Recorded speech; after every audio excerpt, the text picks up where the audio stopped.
ॐ अज्ञानतिमिरान्धस्य ज्ञानाञ्जनशलाकया चक्षुरुन्मिलितं येन तस्मै श्रीगुरुवे नमः। श्रीचैतन्यमनोभीष्टं स्थापितं येन भूतले स्वयं रूप कदा मह्यं ददाति स्वपदान्तिकं। वन्देऽहं श्रीगुरो श्रीयुतपदकमलं श्रीगुरु वैष्णवांश्च श्रीरूपं साग्रजातं सहगण रघुनाथान्वितां तं सजीवं साद्वैतं सावधूतं परिजनसहितं कृष्ण चैतन्य देवं श्री राधा कृष्ण पादान् सगण ललिता श्री विशाखान्वितांश्च। हे कृष्णा करुणा सिंधु दीनबंधो जगतपते गोपेश्वर गोपिका कांत राधा कांत नमोस्तुते। तप्त कांचन गौरांगी राधे वृंदावनेश्वरी वृषभानुसुते देवी प्रणमामि हरिप्रिये। वाञ्छाकल्पतरुभ्यश्च कृपा सिन्धुभ्येव च पतितानां पावनेभ्यो वैष्णवेभ्यो नमो नमः। जय श्री कृष्ण चैतन्य प्रभु नित्यानंद श्री अद्वैत गदाधर श्रीवासादि गौर भक्तवृंद। हरे कृष्णा कृष्ण कृष्णा हरे हरे हरे राम राम राम हरे हरे। हरे Krishna Krishna Krishna Hare Hare Hare Ram Ram Ram Hare Hare. Hare Krishna. So we welcome you all. First of all, please accept my humble obeisances. All glories to Srila Prabhupada and Srila Gurudev. We welcome you all on this journey of 18 days, 18 chapter. Today is third day, day 3, and we are going to study, to learn, to understand the deeper meaning of chapter 3, which is called Karma Yoga. So far, if we take a quick glance, in chapter 1, it was the base, the foundation, why this Bhagavad Gita took place, what is the confusion, what is the mental state of Arjuna, what are the thoughts dwindling in his mind, which made such a great warrior to quit. In a way, if Krishna wouldn't have been there, he was saying that he wants to quit. And this is very regular in our life also, not because of our strength, deficiency of strength, or because of not having enough adequate resources. We quit many a times. We quit because we are not mentally strong. And then in chapter 2, he submits in front of Krishna. So chapter 2 we covered yesterday. We will quickly go through what chapter 2 covers and what we try to understand and learn in the kind guidance of the book Bhagavad Gita as it is, which has been written by A.C. Bhaktivedanta Swami Srila Prabhupada, ISKCON founder Acharya. So chapter 2 had 4-5 sections broadly. In section 1 to 10 shlokas, we understood that the nature of this material world is that we get perplexed, we get confused, we get bewildered. We might not be sure shot. Is this okay for me or that is okay for me? And above all, what is not okay for me? So Arjuna was going through the same situation. And then Acharya's has given this prescription that, like Arjuna, if we are not so sure, we should take the guidance, we should surrender ourselves, we should submit our thoughts and actions, we should think before acting and submit it at the lotus feet of Guru.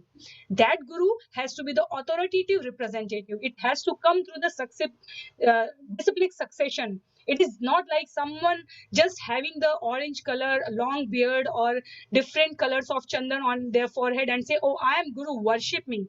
So Acharyas condemn it. Acharya says those who say that I am Guru is actually a rascal. This is what Srila Prabhupada has used in his word. We shouldn't think it's very strong. It's very decent actually if we consider the action and the outcome of how these gurus try to befool the normal audience. Acharya says the Guru has to come in the disciplic succession. He should be well versed in the knowledge prescribed, and that should get reflected, manifested in the Guru's behavior itself first. It's not like Guru asks you, okay, do not touch Lakshmi, all this material opulence, give all this to this ashrama, and then the Guru is you enjoying it for all his comfort and luxury. We all see these kind of people around us. So Acharya is warning us, be very careful. So that's why Shlok 1 to 10 covers the basic aspect that if we get perplexed, which is very common because it is the nature of this material world, we should seek help. We should take the shelter from in the kind guidance of a authorized speaker, authorized guru who can guide us. And Shlok Sankhya 11 to 30, because he has surrendered to Krishna here, Arjuna has surrendered to Lord Krishna. He says, let's stopping the friendly talks.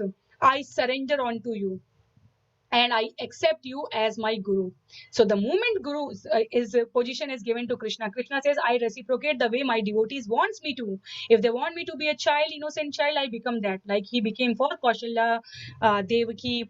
If they want me to behave like a warrior, I do that. So for gopis, Krishna, although he used to tease them like anything, but he built a bridge because they wanted to. He said, I am the same Rama about whom you are talking so eloquently, so graciously. I'm the same Rama. And then gopis laughed at him. That reciprocation is very different mood actually. That happens in one of the five rasas. But what I am trying to say here is, Guru is God, Lord Krishna is ready to reciprocate the way devotees want. So he made the bridge because Gopi said, if you are the same Rama, then call your monkey army and make a bridge. And he makes that bridge. And then they say, oh, no, no, this is not your glory. This is the glory of Vrindavan. So that is a different aspect. But for the same gopis, he has, we know there have been countless demons whom Krishna defeated, just like a the example has been given, like an elephant picks up a lotus flower. So for elephant, it's nothing. So similarly, Krishna defeated those big demons whom Kansa thought can be protector for him, whom he thought that they can protect by killing Kansa, but that didn't happen. So the Krishna is actually establishing the fact by changing his position from a charioteer. He is still that, but at the same time acquiring the position of Guru. And when he acquired the position of Guru, he got that authority. He manifested it. How did he do that? He did it from Shlok 11 to 13. He said, first identify yourself. What is your problem? Who you are? First identify your root cause. If you, all these examples, all these assertive sentences, arguments you are imposing just to convince me that you don't want to fight. These are the elders, these are the gurus, these are the relatives, the entire civilization will go haywire. Why is that? Because you understand yourself as a body and all these people as a body. So in 11 to 13, he clarified, you don't have a soul. You are a soul and you have a body. And the soul will keep changing the body as we change the clothes. So do not worry, do not be bewildered. And right after the identity, he explained from Shlok Sankhya 31, Shlok number 31 to 38, he's telling, now since you know the body and the soul distinctly, there are certain duties you are supposed to do. What's duty on the material platform itself is you have to bear the bodily occupations. What are your worldly duties? If you are a mother, your father, you are parent, you are child, you are minister, you are administrator, you are entrepreneur, you are business person, whoever you are, that occupation you have acquired due to your nature. So execute it. And by doing that, reach to the platform of Nitya Dharma, which is Shlok number 39 to 53.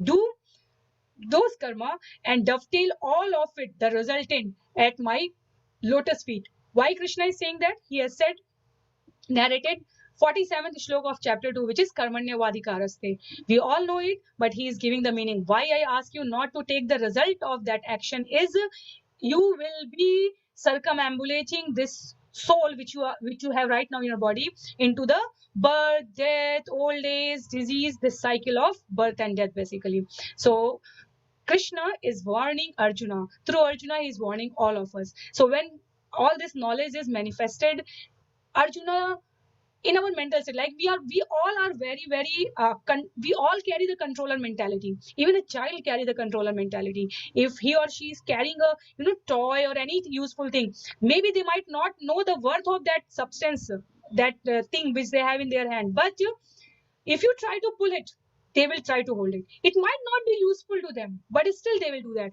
That demonstrates the inherent nature a living being, a human, all of us carries. What is that? Controller mentality. So Arjuna is not ready to give up that mood. He understood the difference of identity. He understood dharma. He is convinced But he puts the question, give me some examples, give me some, show me, tell me about some attributes. How does it work?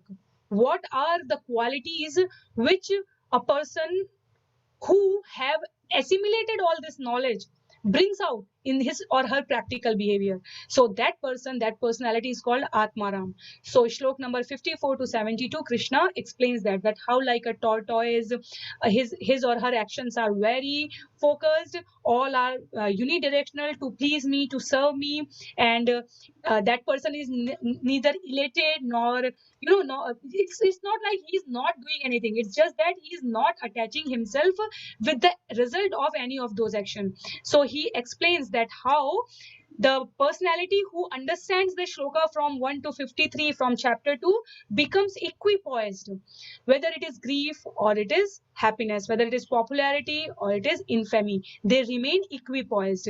They engage their material activities in such a way that it is directed to the Lord attentively. So this second chapter gives that comprised, condensed version of what Krishna is going to speak in entire subsequent chapters in a way. So that's why the name has been said contents of Gita summarized. Why is that? In normal scenarios also, if someone is very troubled, very perturbed, he wants to figure out all the possible options. If you are late for something, right, you will at the same time you will see, okay, next bus, how much the train, how much the taxi cost, or is there anybody already driving, can I just see? So they will try to find out every, if you have to book a ticket for airplane nowadays, it's a very different affair, but in general, if you have to do that and you have to really reach somewhere and it is a last minute urgency, you will like to find out all possible ways, through different countries, through all interfacings and everything. The same is with Arjuna and Krishna. Again, understand, sitting in front of 18 Akshauhini armies, meaning crores on crores, millions of army peoples are at the battlefield. In the middle, you are standing there and saying, I don't want to fight. People are scared of you. Enemies are scared of you.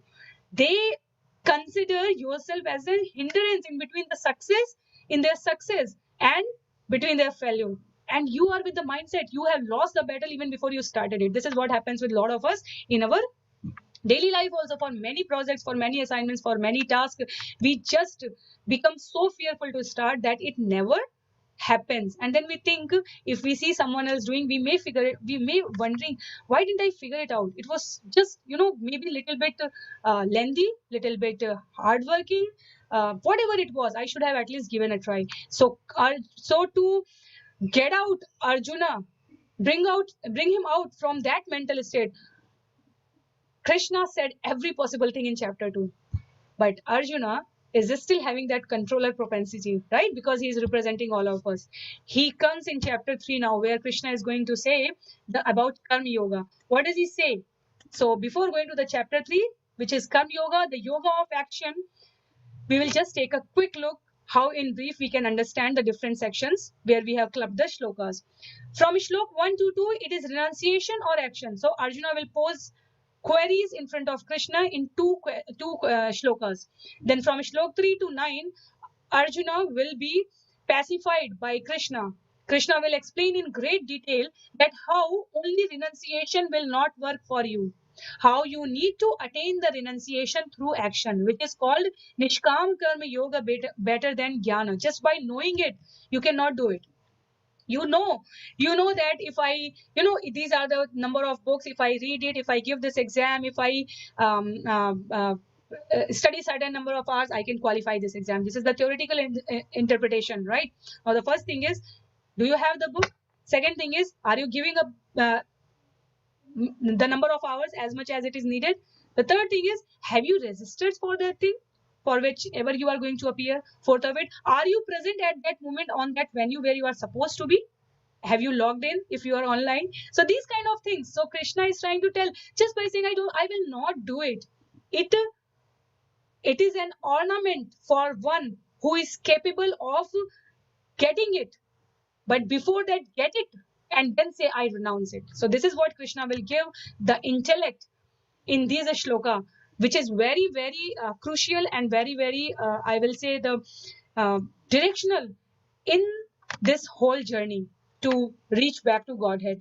So shlok 10 to 16, comes the rungs on the yoga ladder, because Arjuna will say whatever you are telling me makes sense, but then not everyone can do it. So how Arjuna will say that, and Krishna will answer that for different people there are different stages. The one, most of us, the minimum, that's why government also says minimum qualification is like, okay, somewhere secondary, somewhere senior secondary, depending on the countries or states. But then from there onwards, whether you want to go for graduation, post graduation, doctorate, whatever degrees are after that, it's optional. So similarly, progressing in the spiritual path goes through different stages. So Krishna will explain those that yoga ladder to Arjuna, that okay, if you are saying that you cannot do all of it, then let's do the test, let's do the self introspection, where we stand right now, and if you want to progress further, what should we do. Then comes the last part of it, where in shlok 17 to 35 Krishna will give his own example. Krishna will cite some great personalities from the scriptures, from history, that how did they attain nishkam karma yoga. They didn't just restrain themselves for gyan only, because that is not practical, that we will come to know. And then shlok 36 to 43, Krishna is going to reveal to Arjuna that after knowing this, many of us know, like I told, right, if you want to succeed in certain competitions, some exams, somewhere we want to get some position, if we know the path and still we are not able to progress on that path, then who is that, why we are not able to do that? We need to find out our enemy. Once we know that, we need to do a battle plan and defeat those components, get rid of those kind of ingredients which are not helping us to move to that path, to attain what is very very precious to us, and we can be on a different level. So we will go slowly and consistently, hopefully, to go through these verses. I'll show so that we all can recite wherever we are. Arjuna uvacha jyayase chet karmanasте mata buddhe janardana tat kim karmani ghore mam nyojyasi Keshava. Arjuna said, O Janardana, O Keshava, why do you urge me to engage in this ghastly warfare if you think that intelligence is better than fruitive work? Because Krishna told, Sthita pragya Atma Ram, be Atma Ram. Make yourself situated in a very, very that is called buddhi yoga. Act before you do, and those kind of symptoms. How does he walk? How does he sit? How does he talk? Which we discuss. So he's continuing. He's saying, my intelligence is bewildered by your equivocal instructions. Therefore, please tell me decisively what is most beneficial for me. So this is like us, right? Those who have been at the in mid career is now, in their career beginning, when they choose the subjects, when they want to figure out which option. I'm good in maths, I'm good in botany as well, I can go for, I'm good in numbers, mathematics, maybe I can go for banking jobs and commerce also. So in India it is like science, arts, maths, commerce, I can take all of it, because I have been trained like that, I am good at everything. So but then you cannot cross the ocean, you cannot cross the river just by jumping in different boats. You need to select one. So Krishna showed everything, Jnana Yoga, Karma Yoga, Dhyana Yoga. And then Arjuna is saying, you said equipoise. You were very equipoise. I couldn't distinguish what is the one best suitable for me. But what I figure out from what all you are saying is that Jnana Yoga, Jnani, being a Jnani person, an intelligent person, Buddhi, intelligent is far more superior than any kind of action. Just don't do anything, because if you do it, it will bind you. It will bring you into the cycle of birth and death. So let's not do it. So this is what happens to us also. Many times we say, okay, if we do this and it creates so many problems, okay, let's not do it. So many a times progressing on the spiritual path is considered to be like that, being aside, keeping yourself not in the mainstream. And that's why when Srila Prabhupada started preaching, either in the foreign land or in India itself, those who were so much occupied into the give and take relationship with the Lord, and it is not actually with the Lord, it is with their representative, like with devatas, they couldn't get it, how to dedicate all our action to Krishna. What does it mean?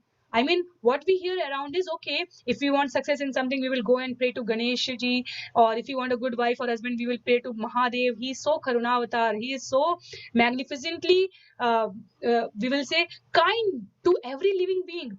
Then we can do some Saturday fast for uh, demigods, like we can do for Sunday fast for our sun god, Saturday fast for a planet, pacifying our planets, maybe some fault in our kundali, these kind of things.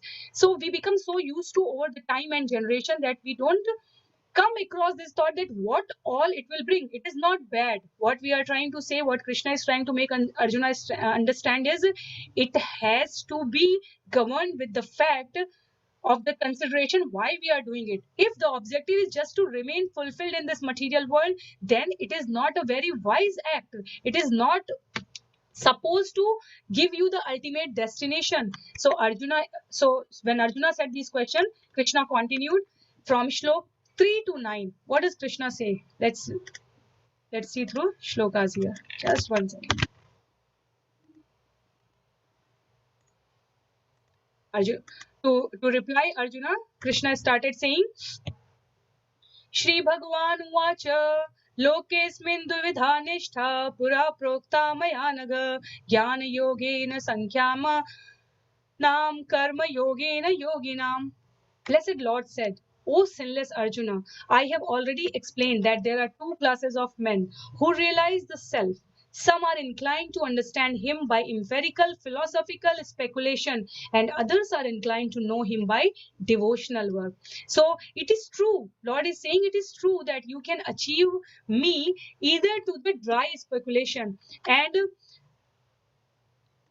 you also have the option to engage your senses in a beautifully practical way to approach me. So he continues further. He says, not by merely abstaining from work can one achieve freedom from reaction, nor by renunciation alone can one attain perfection. So he's trying to bring that balance. He's trying us to understand, just by doing the action and without putting any knowledge behind it, we cannot achieve anything. And just by getting and acquiring the knowledge, but we do not know how to implement it, that is also useless. There is a very beautiful line somewhere in the purport where Srila Prabhupada says that knowledge without action is the dry philosophy. Knowledge without action, think about it. We know everything, but we don't act upon it. Knowledge without action is a dry philosophy. And action without knowledge is utter foolishness. So without knowledge, why we are doing, we don't know. We want only one, everybody on this universe, in this universe, on this planet, to follow only what has been stated in one book. Very, very disgusting. Why? Because if that would have been the situation, that would have been the construction of this material world, everybody would have been thinking likewise. But you see the Sanatan Dharma, there are so many. Earlier it used to be the Shastra, the debate. People used to discuss upon some fundamental statements from Vedas, from Aranyak, from Vedanta Sutras, from Puranas, from his Itihas, history, and then they used to come. There used to be bundle of devotees, bundle of pandits, and then they used to conclude it in the light of Shastra. They didn't say, okay, something has been written, black and white, follow it. Why it is not practical? Why it is not practical to just act without knowledge? So I have given this example that Sandhrav is a word in Sanskrit, and its meaning, when we derive in Hindi, in the communication, it is Sandhrav means either the salt, Sendha. So from Sandhrav comes the word Sendha, the pink salt, right? Sandhrav. The other meaning of Sandhrav is horse. Now, someone sitting on the dining table and asks, bring Sandhrav. What does it mean? Does it mean bring horse? No. It means bring salt. As simple as that, right? Unless you are a fighting warrior and you have to go to a battlefield and then you are saying, okay, bring Sandhrav, then people might be confused. But for all practical scenario, it is just the salt. So similarly, if we read something from the Shastra, it has to be practical. It needs to be understood in the proper light. It's just not like, okay, get your face covered, get your head covered, keep yourself covered, all these kind of, why we should do that? Is it because of the time, place and circumstances, or it is just like that? We need to have that faith. That's why acharyas keep the knowledge is the same, but the interpretation and the practicality needs to be keep reviving. That's why earlier all the books were in Sanskrit. Then people over the time became less intelligent, and it started getting translated into different languages. Then Srila Prabhupada brought it to the next level, where he said it's not sufficient that only you people know it and others don't, because earlier there used to be only Jambu Dweep, so there were not so many countries, so many continents. Now since people have separated out in different geography, they need their language, uh, they need all this knowledge in their language, so we need to translate it. That's why the Bhagavad Gita, written by Srila Prabhupada, Bhagavad Gita as it is, has been translated in more than hundreds of languages and has been circulated across the countries, across the continents. So it has to be practical. So Arjuna is confused to think about karma, whether I should act or not, or I should just remain in knowledge. Krishna tells that bring the practical knowledge. What does he say? He goes further and then he says, whether you believe it or not, Arjuna, everybody in this material world is forced to act helplessly. Whatever mood, whatever nature, whatever quality we have acquired. Therefore, no one can refrain from doing something, not even for a moment. Even right now, we are doing something.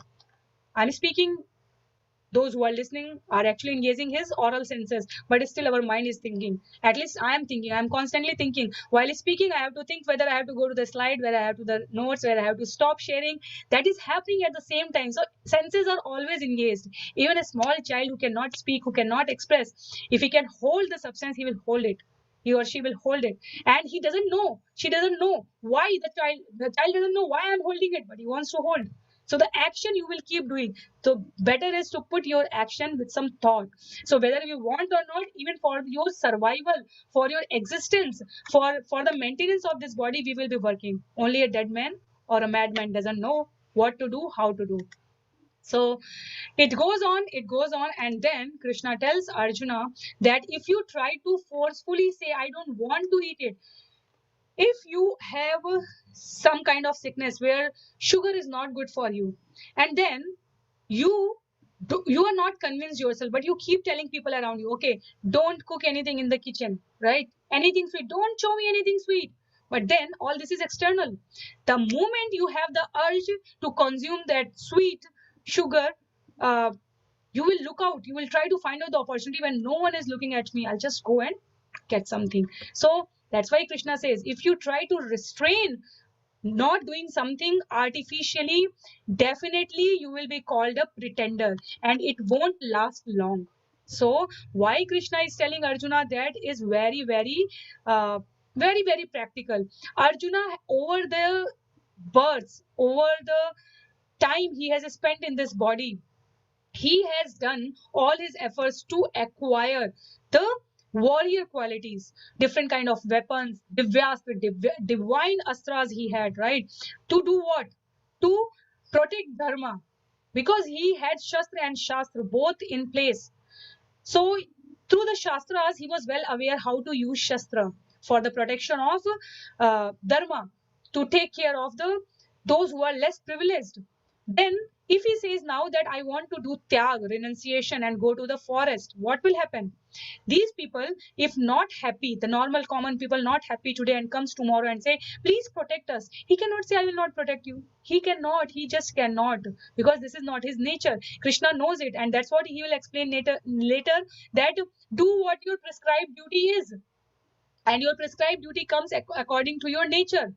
If the prescribed duty of the shoe, which we see nowadays in the showrooms, nicely put on the glass wall and with the proper lighting and everything, the duty of the shoe is to protect our feet, right? Now just imagine, when we go to buy, okay, we can see it is fine, nice, and we take it out, we buy it from there, and then we put our feet into that shoes. If the shoes doesn't do its dharma, what is its dharma? Is dharma is to protect our feet, and it starts biting. We say shoe biting, it's not comfortable to our feet. What happens? Are we still going to love to put it in the shoe? It is useless for us. So execute the duty what is meant for you, by understanding your nature, your quality, your mood, the kind of responsibility given to you. If you don't do, You are not relevant anymore in this material world, as well as you are irrelevant to yourself because you are trying to be pretender. This is what Krishna explains to Arjuna. So you are not by quality. Being a Kshatriya, you can have the Brahmanical qualities, but if you are saying that you are going to the forest and you won't pick up the weapon, that is not your nature. So this is the guidance a well-wisher, more precisely called a guru, gives. So Krishna is trying his best to make Arjuna understand that. Then he goes further. He says that he who controls the senses by the mind and engages his active organs in work of devotion without attachment is by far superior. So what Krishna is telling, okay, you have something and then you say that I will use it only for the good activities, pious activities, charity, for the welfare of other people, then it can be said that you are a renunciated person. But if you just don't have it and you keep pretending that I don't want it, it doesn't make sense. Many times think about us, think about our introspect. I mean, just do the introspection. We can figure it out. Many a times we just pretend saying I don't want it because probably we know we can't get it. Otherwise, most of the times nobody minds standing in long queue to get the free stuff. This is the human nature, right? You don't need to do any effort, okay? Even if it is a cheap thing, I mean very less costly, you will still, okay, if it is free I will try to, and then you wouldn't say that I don't want it if it is really not useful. So Krishna is saying, don't be a pretender, Arjuna. Don't be. That's not your nature.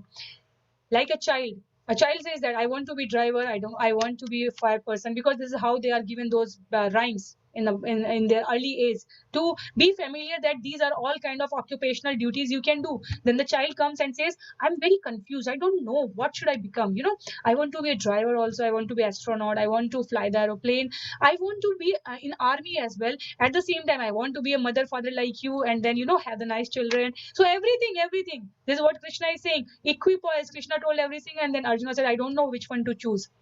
So Krishna is saying, perform your occupational duty. That will make you clear. If you are a good person, then what we tell a child is, try to be a good person.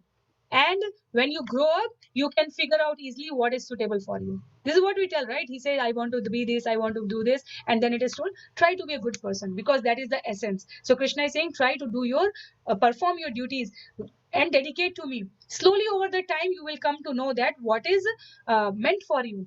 When Srila Prabhupada arrived on the foreign land, and the people said that it's very tough and adverse scenario for you. I mean, you do not have money, you do not know many people here, you do not have a center, you do not have a shelter. How are you going to bring and make this entire thing you are talking about? And what Srila Prabhupada said, I can see in future the roaring sound of hundreds of devotees, disciples doing the kirtan. I can see the big buildings of temples across the globe in different countries. So what made him so sure is that he is doing his execution of duties without any attachment, renunciation. So we need to, Krishna is telling Arjuna, do the action without attachment. Perform it. How you should perform it is, perform your described duty, because it is better than inaction. And later he says, so these are the summary actually. Later in shloka 9 he will say that don't be pretender, Arjun is whatever is consumed. So he's telling, don't be a pretender. Basically what is important is, do it as a sacrifice for Vishnu, otherwise it will bind you. O son of Kunti, perform your prescribed duties for his satisfaction, and in this way you will always remain unattached and free from bondage. So what Arjuna was saying, why Krishna is saying perform your duties and you will remain, perform your duty, dedicate it to Vishnu, Krishna, and you will remain free from the result. If you keep yourself free from the result, you will automatically free from bondage. So what is renunciation? Ultimately, what is renunciation? Restraining ourselves from enjoying something. This is the definition of renunciation, right? I'm just sacrificing it. I don't want it. So Krishna is saying, do it. Dedicate the result to me. Because you have acquired the body, you have to do certain karma. That is your objective. Do not miss your objective. Do it as the sense of out of responsibility, out of duty. Do not get attached. Whatever result comes, dedicate it to me. So if Krishna had to get something done through someone, he can choose anyone. But when it comes to us, we should be in a mood to take it as a duty. That's what Krishna is trying to make Arjuna understand. And then going further, Acharya has established, Srila Prabhupada has given in his wonderful purports for all these shloka as a summary. There are two main points for us. Karma Yoga doesn't mean being uh, away in a secluded place, forest like situation. No. Karma Yoga is being in this very material world but detached with the result of karma and executing it out of duty. So this is a line which is very simple to understand the entire essence, and it is very much it can be used as a formula. We can just write it down, put it somewhere. Bhagavad Gita is not about leaving, Leaving. It guides about living. Live here. Krishna didn't say, there will come a shloka later, shloks number 30, if I am not wrong. There it will be said, execute all your actions. I am trying, do all this, and then he will say, engage yourself, get up, fight the battle. So karma, doing our karma is the essence, because that we cannot get rid of as long as we are alive.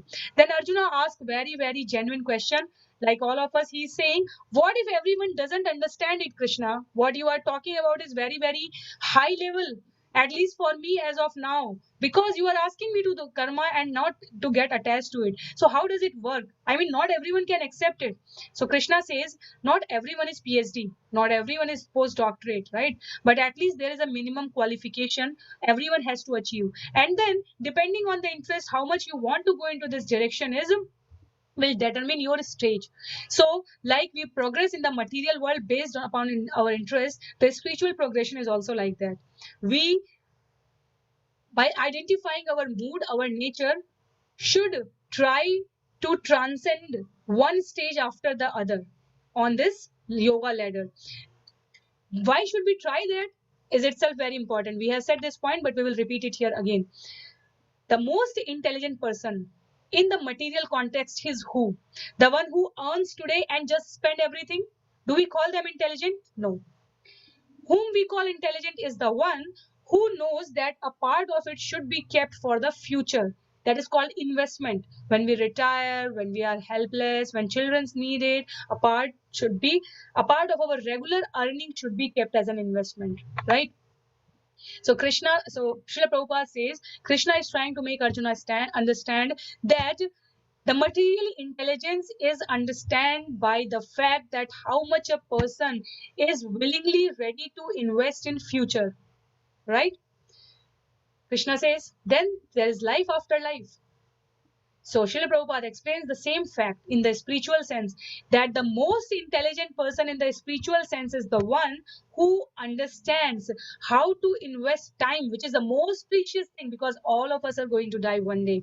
How to invest your time very diligently for the life after life. So if we can understand this one line, life after life, and we willingly want to invest in that, then we will automatically be interested to progress on the path of this yoga ladder. So now we will see this yoga ladder, and we will try to see where we stand out. Krishna says we will see this ladder from bottom to up, right? We will move upward. So the beginning stage is karma kanda, regulated sense gratification. Sense gratification is condemned, completely condemned. But Krishna says, oh, never mind, at least to progress as a beginning, to be called as better than animals, at least do the sense gratification, but in regulated way. So in 4 kinds of ashramas, which is brahmachari, grihast, vanaprastha and sannyas, the grihasthas are allowed to have the limited sense gratification, but that limited sense gratification comes with the duty of serving the other 3 varnashram as well. So a grihastha should serve the sannyasi, a grihastha should serve the varnashram people, a grihastha should serve the students also. That's why it is called a grihastha. Whatever you earn, Materially, your source of income is not your source of maintenance. You need to give certain sections, 10% here, 20% here, 30% here, 20% for your 25% for your current, and then maybe 20-25% for your future. So this is about the material earning. So Krishna is saying, you want to enjoy, you can enjoy, but then it has to be regulated, it has to be limited, it has to come through the shastric injunction. I do this, I will get back this. So this is what we see. I was discussing in the beginning, right? This is what we see around 90-95%, 98% of people want to enjoy what they are getting right now, and they want to figure out where is the hook and nook and corner through which they can enjoy. Okay, want to save the taxes, okay, show some charity. Okay, want to enjoy something else, there are certain days when we are bit scared, fearful of not eating what is not supposed to be eaten, what has not been prescribed by the Krishna in chapter 17, when he will talk about different kinds of faith, different kinds of food and everything. He will say there, this is not what you should consume. But then there are certain people who wants to consume what we cannot offer to Krishna. Then Krishna has created certain other energies. Okay, this Devi, this Mata, this goddess you can offer, and then you can eat. So we are really talking about the food stuff which we are not allowed to eat. But then Krishna said, uh, if you cannot, you can, if you jump and then you fall down, that pain is unbearable. So progressively but consistently you have to steadily move forward. So karma kand is that stage. Then if you go further, so this is the answer Krishna is giving to Arjuna. When Arjuna said that there are certain people, there are most of us, like including myself, he says, I may not just understand this concept of doing all the action without attachment, in a renunciation mood, just dedicating everything to you. That's why it is called Karma Yoga, practical aspect. So Krishna says, never mind if you cannot do that, do not worry. What should you do? You should go slowly. You should follow what the Veda, what are the ritualistic. Uh, so from animalistic attitude, at least reach to the ritualistic process. At least you start believing that there is some higher power, there is some, somewhere a higher source of energy is who is controlling all of. At least get rid of your self-control mentality, and you think somebody else is controlling you. So that will be your sequential progression. But then that is not the ultimate thing. Krishna says that if you really even follow the ritualistic process, you will come to know whatever is offered in those sacrificial arena to get something is actually comes to me only. Directly it comes to me. So that's why I will present to you that try to do everything out of duty. That is better for you. So Krishna says couple of shlokas. We will quickly see that ascertains the faith in us, and we should try to make it more stronger. Krishna says in shloka 17 and 9 to 19, for one who takes pleasure in the self, whose human life is one of self-realization, and who is satisfied in the self only, fully satiated, for him there is no duty. Meaning to say that he has given all kind of activities in a regulated way as per the injunction stated in the scriptures, and then wants to get rid of cycle of birth and death. So he understands that Vishnu is the enjoyer of everything. Why Krishna is addressing Vishnu here is that is actually the certain stages of the manifestation of different forms of the Lord also. Somewhere at in chapter 6 or 7 we will discuss about that as well. He's saying to you it doesn't seem appropriate that being at the battlefield, having armored with all kind of great weapons, you quit. Then we know this, that then what will happen is these people will ridicule you. The enemies will say, oh, he really is useless. These kind of things. So you need to set up the example of doing the karma.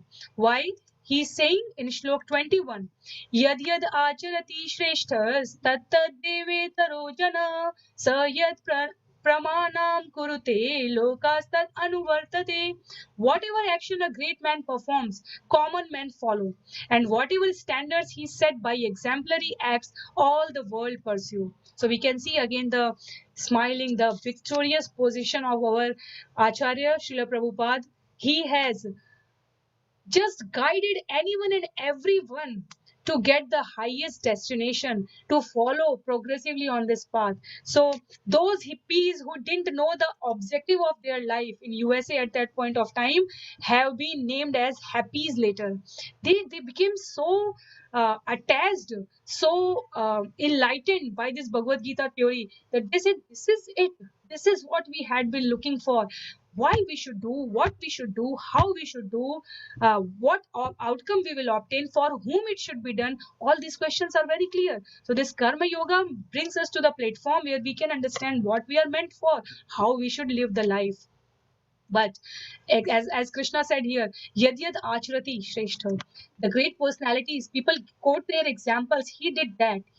He did not do that, right? For Ram, like for example, in the material sense, people try to come and say that, oh, he did. They forget entire Lanka Kand, and they only talk about before and after. So this is the moodmati that Krishna is not appreciating here. Krishna is trying to say that the exemplary behavior is always followed. And then he goes further in Shlok 25.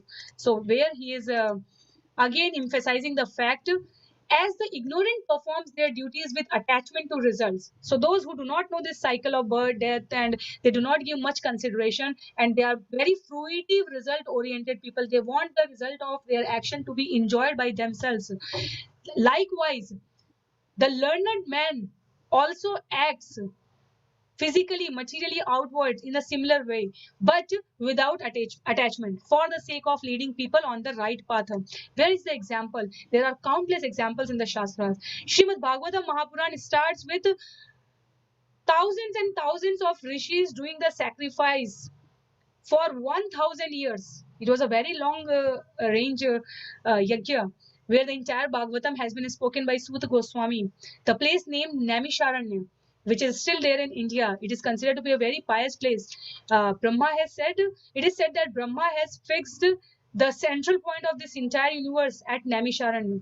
And that's why any good deeds done there magnifies, amplifies multifold times. However, any bad deed, the person feels dejected. Not, it means he doesn't want to engage himself or herself in the bad deeds there. This is the effect of that place itself.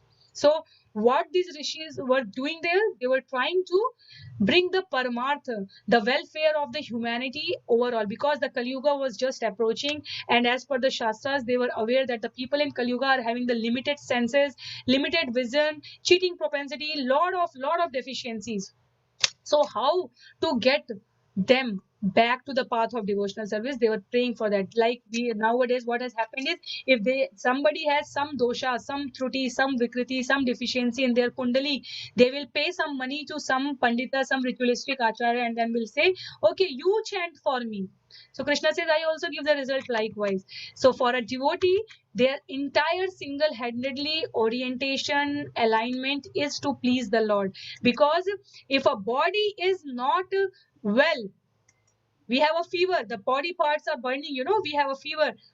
If we take the medicine through mouth, it goes to the stomach and it cures the entire body. It's not like we are feeding eyes separately, we are feeding nose, ears separately. No, not like that.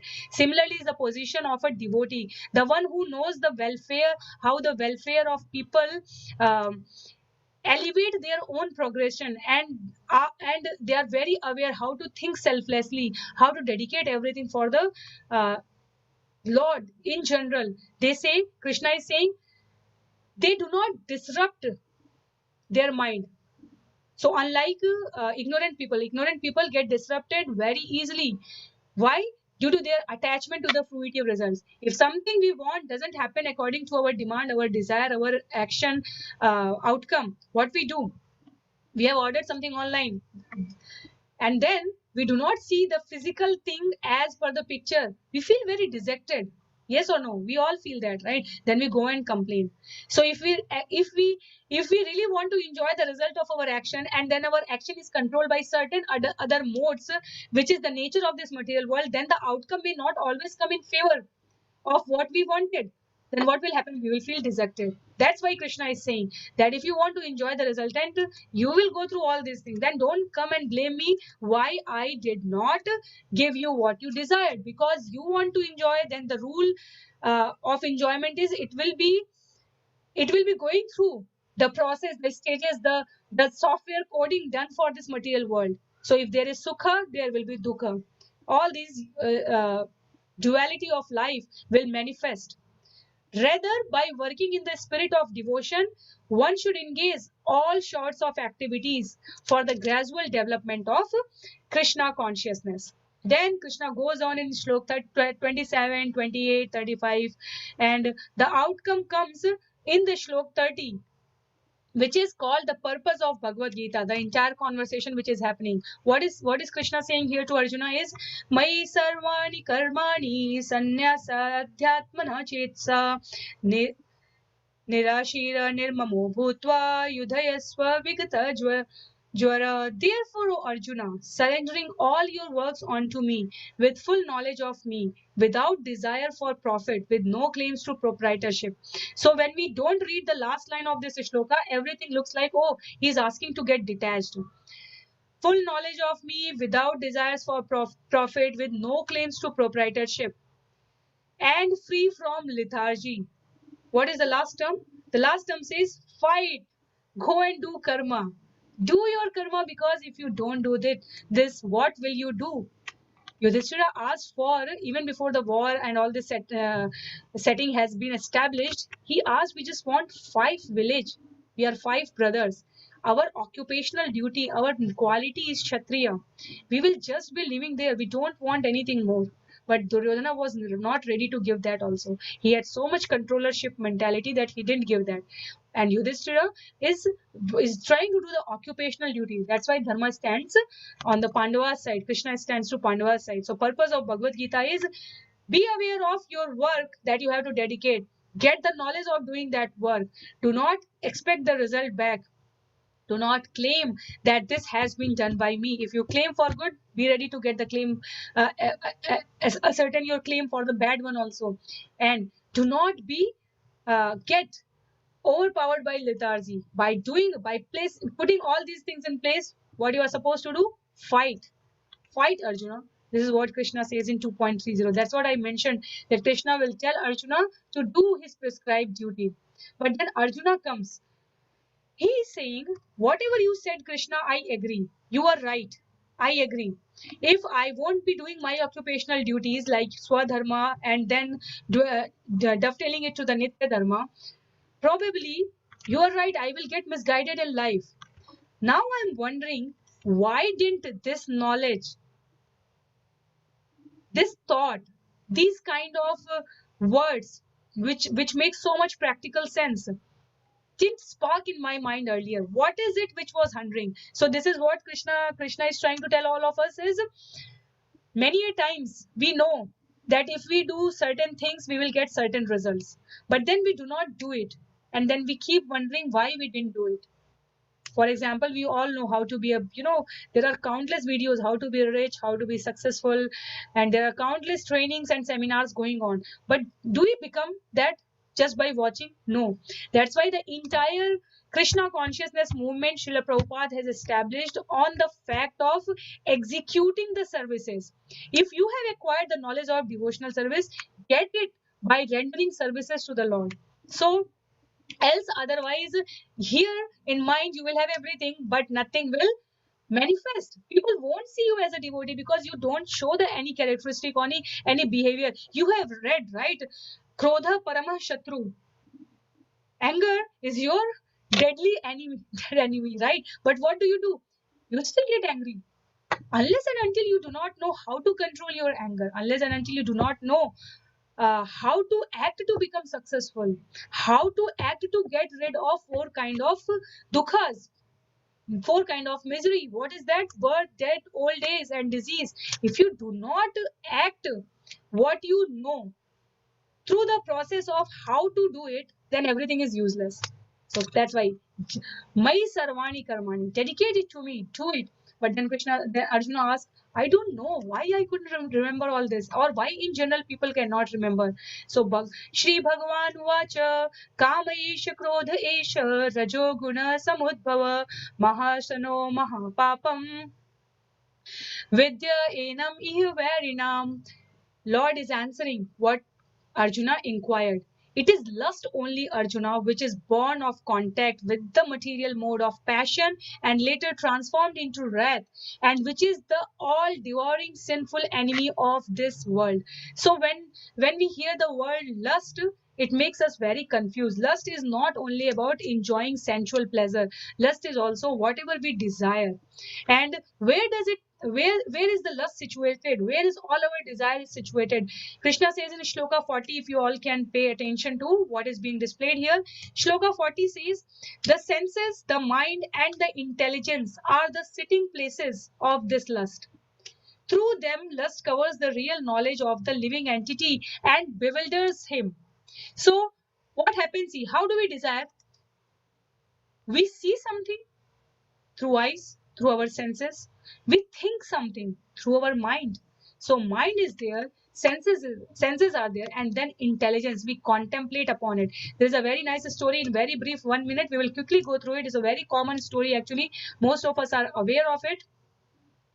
If a boy went to a mango garden, right? He sees a nice mango hanging there. So who saw? Eyes saw. So who moved? The hands and legs, the entire body moved. Who picked it? The hands. Who enjoyed it? The taste buds, the tongue, the through the mouth. Then suddenly the gardener comes, and once the gardener sees the boy stealing the mango, he hold he catch hold of him, and then he start beating. Then who is crying? The body is feeling the pain, right? But the tears are coming through the eyes. So think about this story. Who started this story? It is through eyes. It is through our senses.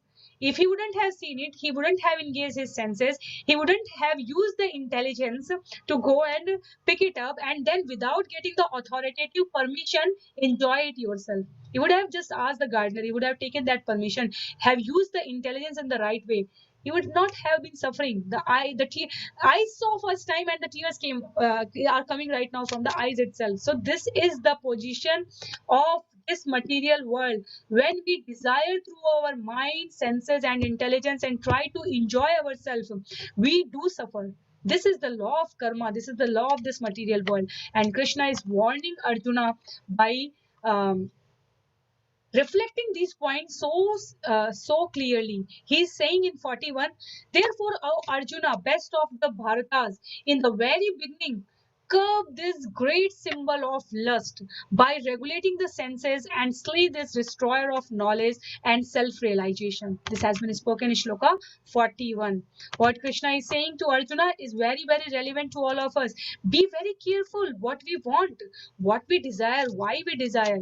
And if you have the senses, you have to use it. You cannot just sit in a forest and say, I will not eat. If we think about it, if we go to the forest also, say, okay, we started the chapter with renunciation. Okay, I renounce everything, I go to a forest. Then would we immediately stop eating? Would we immediately stop sleeping? And even if we, after years and years and years of practice, if we say, okay, we can stop it now, what is the use? This body anyway is going to deteriorate one day. How did we use this time to cultivate a spiritual, the higher knowledge? We could not, right? So there is another story, very short story. There have been two friends in their childhood in a village. One was from a Brahmana family in terms of the Brahmanical culture they were following, like studying the scriptures, getting the enlightenment, and all these things. And the other one was from the Shudra family, meaning their family has been doing the job of serving others. So the Shudra became the fisherman. So he used to take the boat in the river, in the ocean, and then do the occupational duty as per his fisherman occupation. The Brahmana boy, he went to very great Gurukula, and he studied there, and then he after that he did some sadhana for 12 or 14 years. Then he came back to the village, and everyone was very astonished. He's a great pandit now. So they were saying, so that fisher, then he went to meet that fisherman, and then he said that tell me what you have learned over the years. The fisherman asked, what did you learn?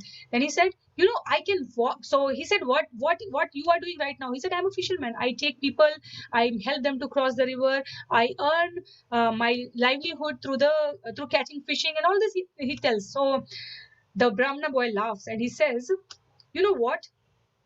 You are asking me what I have learned? I can walk over the ocean. I can just walk on this water. So he made it with great pride and ego. So all the people gathered, right? The villagers came and they wanted to see him walking in the ocean because they haven't heard something like this in their lifetime.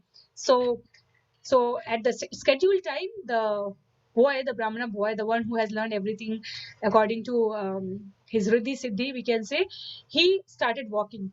And then he went to the other side, then he came again, and then he was looking at the fisherman with the proud accomplishment. So the fisherman said, "Oh, you spent so many years far away from your family, giving yourself so much trouble just to learn how to walk over this. I do that in 2 penny, and I'm living with the family, and I'm doing my occupational duty, and I'm worshipping God. I dedicate part of this to I take care of the underprivileged, although I am not a very great scholar, but I know the practicality of the life." So meaning to say that is, even if we go to the forest, which Krishna will tell in the subsequent chapter is not practical at all, at least in the modern age we all can perceive it that it is not practical. What happens even if we try to dedicate our life there? It doesn't give us any outcome. It doesn't give, simply because this body, and so anything related to be done on the bodily platform is not consequential in our spiritual journey. And that's why Krishna wants Arjuna that get out of this lust, get out of this desire. These desires stay in our senses, mind, and intelligence. These desire needs to be regulated. So if you want to eat, if you want to enjoy, if you want to live with the people, you need to strengthen the intelligence by hearing, reading, discussing, and applying Shastra. So Srila Prabhupada very mercifully has given us this A, B, C, D, E formula here. After knowing this formula, we will end the chapter and it will give us the takeaway points for today. I hope we have taken some other points as well, like Bhagavad Gita is not about leaving, L-E-A-V-E-I-N-G. Bhagavad Gita is about living. So that is one of the point. But Krishna consciousness, godly awareness is not about being inertia, not acquiring the state of not doing anything. It is about doing everything with more elevated consciousness. So this is all, these are the things we need to take. Now what is this ABCDE formula? Because Arjuna told that people know these things but they cannot do it. We know how to become a, there are as I said, there are countless videos how to be successful, how to run a business successfully, how to handle the family situations, but how to be rich, how to be powerful, all this is mentioned there, right? But then there are still divorces, there are still sick people in spite of all the healthy tips, because everything that is happening here is on the material platform. If we do not know the root cause, we do not curb that, then we cannot be successful. So Srila Prabhupada has given the formula is A, B, C, D, E. A is association. Association of whom? Association of devotees, association of acharyas, association of great personalities, like stated in Shloka 21. Yad yad achvati shveshta. See them, how they are doing it. The training courses run in the material world is also based on the fact that some successful coach who is excelling in that field will come and train the interested ones. So Srila Prabhupada says association, how you want to get out of this material worldly sense of satisfying your senses, using your mind and intelligence for worldly acquaintment. Do it wisely. Associate with those who knows how to get out of this cycle. B is books, study books. Srila Prabhupada has given the condensed, more than 100 of books have been written by him. But Srimad Bhagavatam, Srimad Bhagavad Gita, Chaitanya Charitamrita, Life After Life, Science of Self-Realizations are some of the books which can just change our perspective, the entire outlook for the life. Then he says C, chanting. Do the chanting, congregational chanting. Yourself japa, nam japa. Why? Because Shvetashwar Upanishad has declared for Kali Yuga, Hare Nam, Hare Nam, Hare Nam, Eva Kevalam, Kalau Nastev, Nastev, Nastev, Gatiranyata. When we chant the name, we meditate upon Lord. What we meditate, that becomes our understanding. And that when we bring it to the, whatever we have understand about a subject, we will act likewise. So whatever we think becomes our habit, and whatever is our habit makes our personality. So C is chanting, constantly chant. See the hands of Krishna in every single activity in your life. And then comes D, and E. So D is our deity worship, our diet. Worship the Lordship. Go and see Krishna, the beautiful darshan, and engage your senses for serving them. Eat prasadam, whatever has been offered to Krishna, because Krishna is bhavagrahi. When we offer something to Krishna, he just take away the sins out of it. Through the glance, he takes away the sins. And whatever is left, that's why in our old culture, even the old people used to say, anything comes new in the house on any festival, any good food, any ritualistic program, just offer it to Lord first. So Krishna, Srila Prabhupada is saying, rather than doing it just ritually, do it spiritually. So this is the another sutra we can take away today. Understanding the ritualistic aspect, try to make it a spiritualistic attitude. How? By rendering it to Krishna. So D is just take anything only take the things which has been offered to Krishna. Then comes the E, and which is the end of the session. By doing association A, by reading books B, by chanting, congregational chanting or self-chanting, Nama Japa C, by dedicating your activities for deity worship, for offering food, and consume only what has been offered to Krishna, you get engaged into the service. Of whom? Of this body? No. Of the soul, of the super soul, of Shri Bhagavan. And that will make you very, very consistent in your sadhana, in your attention to going back to the Godhead. So we will end with the last sutra of the day. I heard it in one of the lecture and I found it very, very useful. He said, if you want to excel in the karma yoga, if you really want to excel in the karma yoga, like the sandwich becomes tasty when you give resistance. So the topmost bread should be the resistance to the worldly attachment, resistance. The bottom bread, we can say, is the assistance, the support. So resistance to the worldly attachment, assistance from the association, and in between the stuffing of the sandwich should be done with the, so resistance, assistance, and the sandwich stuff is persistence. Remain in this process, hear it out, read it loud, and then figure out the formulas which Krishna has spoken so clearly to implement it. Persistence, just be there the way Krishna is asking us to be in our occupational duties, dedicating everything to him, and we will get out of this nescience of old age, disease, birth, and death. We won't be confused. We don't need to harm ourselves, to trouble ourselves by being somewhere in the secluded place when we really can't leave anything being there as well. Just be here, do your karma, do not live. So with that, we will end chapter 3 for today. Please feel free to submit your queries, ask for any objection, any clarification, give your feedback to us. And hopefully by Krishna's mercy, with everyone's blessing, we will start chapter 4 tomorrow, which is the transcendental knowledge. We will come to know about the existence of the universe, this Brahmandas we call, there are countless universes, how this knowledge propagated, because we are talking about the disciplic succession. So who first stated this entire knowledge to whom? And many famous verses, Sarvadharman Parityajya, and then we have Paritranaya Sadhunaya. All those shlokas are going to come in subsequent sessions and chapters. So hope to see you all again tomorrow at the same time for our English session. Till then, please chant as much as you can and pray for us also, so that we can also remain engaged in this in this path progressively. With that, we will end the session. Srila Prabhupada ki jai, Srila Gurudev ki jai, Ananta Koti Vaishnava Vrind ki jai. Hare Krishna.